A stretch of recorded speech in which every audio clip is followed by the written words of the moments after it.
السلام علیکم یک باری دیگر بینندگان. اکنون ما آمدیم به موضوعهایی که دایر به پریمتری فیگوره ها هستند. یکمش پریمتری راستگونجه را حساب کنید. شما در صورت در اکران خود راستگونجه را دیده استودید که 4 سانتی متر و 10 سانتی متر طرف هایی از یک قله براینده آن هستند. وقتی که یک طرفی راستگونجه 4 سانتی متر هست، البته طرفی مقابلش نیز 4 سانتی متر و طرفی به 10 سانتی متر مقابل نیز 10 سانتی متر است، چون که ما میدانیم که طرف های مقابل خوابیده راستگونجه به هم برابر هستند. اکنون شما میدانید که پریمتری راستگونجه را ما از روی فرموله، اگر مثلا یک طرفی راستگونجه A طرفی دیگرش B باشد، پریمتری آن را از روی فرموله 2 A جمع B حساب میکنیم. خیلی ساده و خیلی آسان. همین قیمت های آن را به جایش گذاشته حساب کنیم. اگر 4 جمع 10 14 میشه، 2 بضرب کنیم 28. اکنون گذاشتیم به مسئله رقم 644. مساحت ترپیزی را یابید.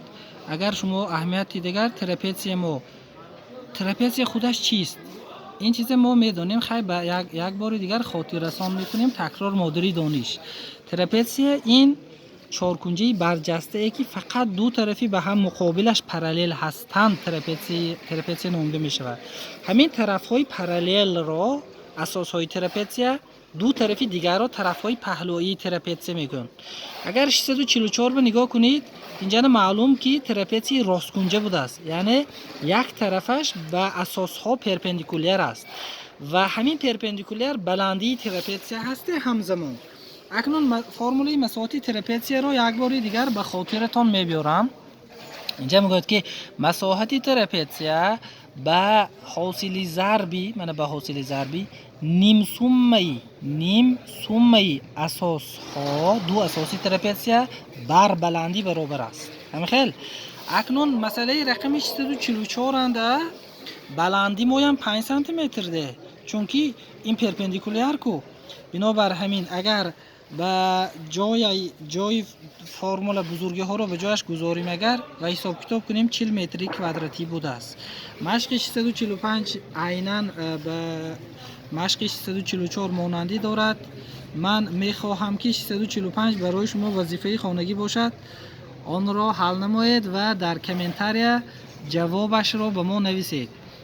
ما منتظر جواب های شما. از بس که به امتحان های داخل شوی خیلی فرصت کم است، ما امیدواریم که شما در شبکه ما فعال می شوید و مسئله یا موضوع های نفهمیده هاتون را می پرسید و اینچنین با ما می باشید.